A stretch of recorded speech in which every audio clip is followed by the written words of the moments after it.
সকালে ঘুম থেকে উঠে ভগবানের মুখ দর্শন করাটা হলো ভাগ্যের ব্যাপার। হ্যালো বন্ধুরা, গুড মর্নিং। কেমন আছো সবাই? আশা করছি সবাই খুব ভালো আছো, আমিও ভালো আছি। তো শুরু করছি আজকের ব্লগ। চলো দেখতে থাকো আজকের ব্লগ কি হচ্ছে।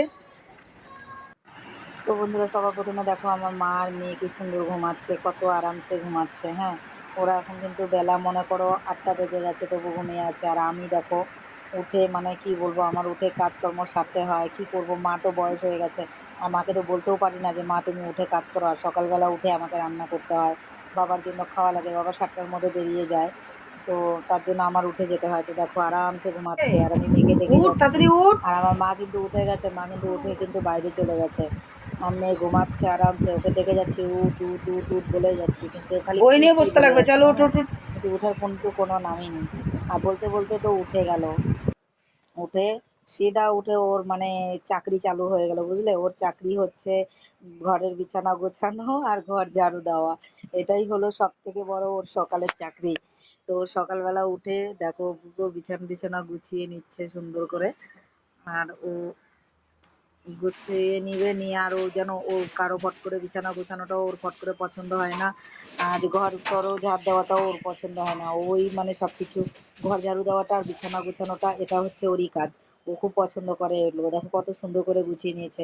এখন কিন্তু ও ঘর ঝাড়ু দিবে, যার শোকেসের নিচের ঝাড়ুটা রাখা থাকে আমাদের, ওই ঝাড়ুটা বের করবে। আর ও যখন ঘর ঝাড়ু দিবে না, ও ঝাড়ুর সামনে কিন্তু কেউ যেতে পারবে না, আমি ঝাড় দিচ্ছি, কেউ ঢুকবে না ঘরের মধ্যে। আর ঝাড়ু টাড়ু দিয়ে টিয়ে এখন দেখো কার্পেটটা যে ছিল, কার্পেটটা সুন্দর করে বিছিয়ে দিচ্ছে। এবার মহরমে কোনো একটা জোরজার দেখি। দিয়ে মানে এখনো পুরো হাঁপিয়ে গেছে, বুঝলে। তার জন্য ও এসে বাইরে বসে গেছে চেয়ারের মধ্যে, আর আমার মাও কিন্তু বসে আছে। হ্যাঁ, মানলাম, এখন আচ্ছা। বসে মানে ওরা চিন্তা করছে কি যে করা যায় আর কি যে করব, মানে বুঝে উঠতে পারছে না এরা। তো এখন দেখো এই যে ইসে আমি এখন রান্নাঘরে যাব, তো রান্নাঘরের পাশে আমার ঝুড়ির মধ্যে হচ্ছে হলো শাক রাখা আছে, যে শাকগুলো আমার মা বিক্রি করতে যায় মার্কেটে। তো কাল নিয়ে আসছে এই শাকগুলো, তো এই শাকগুলো মুঠা বেঁধে বেঁধে রাখা হয়েছে। কিন্তু কি শাক কম আছে, তো আরো শাক নিয়ে আসবে, তারপরে বিকেলবেলা নিয়ে যাবে, যে ঢেঁকি শাক। আর বাবা আসো। আমার এসে গেল, দেখো এসে গেটের সামনে দারোয়ানের মতন দাঁড়িয়ে আছে। মানে কি বলবো, আর বাবা এখন মানে ডিউটিতে যাবে না, খাবার নিতে আসছে। বাবা তো রাতের বেলা করে বাড়িতেই ঘুমায়, আর সকালবেলা করে এখানে খালি খাবার নিয়ে যায়। এটা হলো আমার বাসি ভাত তেহারিতে। আর গরম ভাত বানালাম। তো বাসি ভাতটা তো আর বাবাকে দিতে পারি না, বাবা তো নিয়ে যাবে না ডিউটিতে। আর হচ্ছে আলু পটল আর কাঁঠালি বিচি গোটা গোটা কয়েকটা ছুলে এর মধ্যে দিয়ে দিয়েছি। আর দিয়ে এটাই কোন রকম ভাবে বানিয়ে দিলাম, আর কারণ কি আমার বাবা একটু শুকনো খাওয়াটা বেশি পছন্দ করে। তো এটা দিয়েই দেখো বানিয়েছি। আর এই যে এখন দেখো বাবার জন্য খাওয়া রেডি করেছি আমি, ভাত আর এই সবজিটা। আর ভাবলাম যে চা বানিয়ে নিই একবারে, সবার জন্য হয়ে যাবে, বাবাও খেয়ে নিবে, আমাদেরও হয়ে যাবে। তার জন্য চাটা বসিয়ে দিয়েছি, চাটা ফুটছে, দেখো দুধ দিয়ে দিচ্ছি।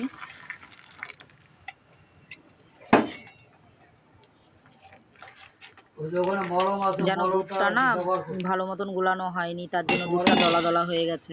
তো কি করা যাবে, আর যখন এমন হয়েই গেছে না, তো খেতে তো হবেই, ফেলানো তো আর যাবে না, খেতে তো হবেই। তো বাবাকে দেখো আমি চা দিয়ে দিলাম, আর বাবা কিন্তু চা খাচ্ছে বসে। আর আমার বাবা না খুব গরম গরম চা খায়, তো ভাবছি যে বাবা চা খাচ্ছে, এই সুযোগে আমি ফটাফট গ্যাস ট্যাসগুলো একটু মুছে টুছে ঠিক করে নিই। কারণ কি রান্না যখন হয় তো লবণ টবণের ছিটাগুলো পড়ে না, ওগুলো সাথে সাথে মুছে না দিলে না উনুনটার মধ্যে পুরো জং ধরে যাবে। তার জন্য সাথে সাথে মুছে দেওয়াটাই ভালো। তার জন্য রান্নাটা যখন হয়ে গেল, এখনকার মতন তো রান্না হয়ে গেল, তারপরে দুপুরবেলা দেখা যাবে একটা কোনো রকম কোনো একটা সবজি বানাতে হবে। এখন কি বানাবো সেটা জানি না।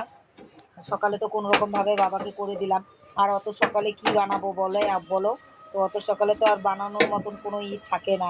তার জন্য যেটা পেরেছি, যা ছিল আর কি ঘরে, কোনো রকম ভাবে বাবাকে বানিয়ে দিয়ে দিলাম। তো গ্যাসটা আমি মুছে নিলাম। এবার আমি কুয়োর পাড়ে যাবো, তো কুয়োর পাড়ে গিয়ে দেখছি আমার মা ব্রাশ করছে, জিভ দিয়ে যে কি জিভ চাষা না কি বলে না, ওটা দিয়ে জিভটা চাচ্ছে দেখো। আর দোকানের বাসন আছে কয়েকটা, রাতের বেলা তো খাওয়া দাওয়া সেরকম হয়নি। মা তো পাশের বাড়িতে বিয়ে ছিল, মার মানে নিজের বাড়িতে, বাড়ির পাশে বিয়ে ছিল, তো ওখানে মা গিয়েছিল। তার জন্য রাতের বেলা তো আমাদের বাড়িতে সেরকম খাওয়া হয়নি, যে কটা বাসন আছে দোকানেরই আছে। আর রাতের বেলা আমি খুব কম খাই, হঠাৎ আমি কোনোদিন খাই। আর এখন তো আমি যাচ্ছি বাসনগুলো মাজতে। তো দেখো ওই যে টুলটা যে আমি নিলাম হাতে করে, এটা মানে আমার বড় সম্পদ বলা চলে। এটা না হলে মানে আমি অচল বলা চলে। মানে যেখানেই মানে আমি বসি, বসে কোনো কাজ করি, তো এই টুলটাকে মানে আমার দরকার পড়েই। এর এই টুলটা না হলে না আমি বসে কোনো কাজ করতে পারি না। তো কাপড় চোপড় যাই হোক, কাপড় চোপড়গুলো তো মনে করো নিচে কোনো রকমভাবে বসে করেও নিব, কিন্তু বাসনটা মাজার টাইমে অন্তত আমাকে এই টুলটা লাগবে, এই টুলটা আমার দরকার। তোমরা সবাই ভাবতে পারো আমি বাসন মাজার জন্য 250 টাকা দিয়ে এই টুলটা কিনেছি, যাতে বসে আমি বাসন মাজতে পারবো ঠিক মতন। 250 টাকা দিয়ে টুলটা কিনেছি আমি। তো দেখো এখন আমি বাসনগুলো ফটাফট ধুয়ে নিচ্ছি। জানো তো সকালবেলা না এতটা কাজ থাকে না সকালে না, মানে কি বলবো, মানে দম নেওয়া যায় না, এত সকালে কাজ থাকে। সকালে অনেক কাজের মানে চাপ পড়ে যায়। তবু তো ভাগ্য ভালো যে আমার মেয়ে অন্তত বিছানা টিছানাগুলো গুছিয়ে দেয়, ঘরটাগুলো ঝাড়ু দিয়ে দেয়, তার জন্য আমার মানে একটু প্রেশারটা কম পড়ে। আর এই যে জার্কিনটা দেখলে, এই যে জার্কিনটা যে আমি ধুচ্ছি, এই জার্কিনটা না আমার বাবা নিয়ে আসছে। তো বাবা নিয়ে আসছে, তো ভাবলাম এটা তেলেরই জার্কিন, তো ভাবলাম তাও একটু ধুয়ে দিই, অনেকদিন থেকে তো পড়া আছে, ধুয়ে দিলে পরে তাহলে একটু আমার মানে সরষের তেল রাখতে পারবো তার জন্য। আর এখন ভাবলাম কয়েকটা কাপড় আছে, কাপড় ধুয়ে ফটাফট ধুয়ে নিই, ধুয়ে টুয়ে স্নান করে উঠি আমি। কারণ কয়েকটাই আছে, বেশি কাপড় নাই। আর সকালে না সব থেকে ভারী কাজ মনে হয় কি স্নান করা। স্নানটা করে নিলে না, বাসি কাজগুলো সেরে স্নানটা করে নিলে না শরীরটা একদম ফ্রি হয়ে যায়, একদম ফ্রি হয়ে যায় শরীরটা। মানে এর মতন মনে হয় আরাম মনে হয় আর কোথাও পাওয়া যাবে না, সকালে স্নান করার পরে এরকম মনে হয়। আর আমার একটু অভ্যাস কি, সকালবেলা স্নান না করলে আমাকে ভালোও লাগে না, আমার রোজ সকালেই স্নান করতে হয়। তো বন্ধুরা তোমরা কি সকালে স্নান করো নাকি সকালে বাসি কাপড় চেঞ্জ করো, তোমরা আমাকে কমেন্ট করে জানিও তো।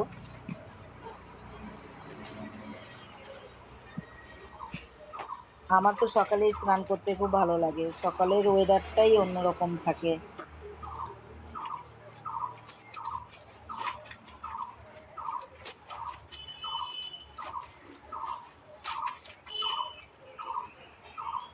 দেখো কাপড়টা প্রায় আমার কাচা হয়ে গেলো। তো জানি না বন্ধুরা তোমাদের আজকের আমার ভিডিও ব্লগ ভিডিওটি কিরকম লাগলো। যদি তোমাদের আমার আজকের ব্লগ ভিডিওটি ভালো লাগে তাহলে অবশ্যই অবশ্যই আমাকে লাইক কমেন্ট শেয়ার সাবস্ক্রাইব করবে। আর যেসব বন্ধুরা আমাকে সাবস্ক্রাইব করেছো, আমার পাশে সাপোর্ট করেছো, তাদেরকে অসংখ্য অসংখ্য ধন্যবাদ। তো বাই বন্ধুরা, আজকের ব্লগটি এই পর্যন্তই থাকলো, আবার ফিরে আসছি নতুন একটি ব্লগ নিয়ে। বানাও ব্লগ বানাও।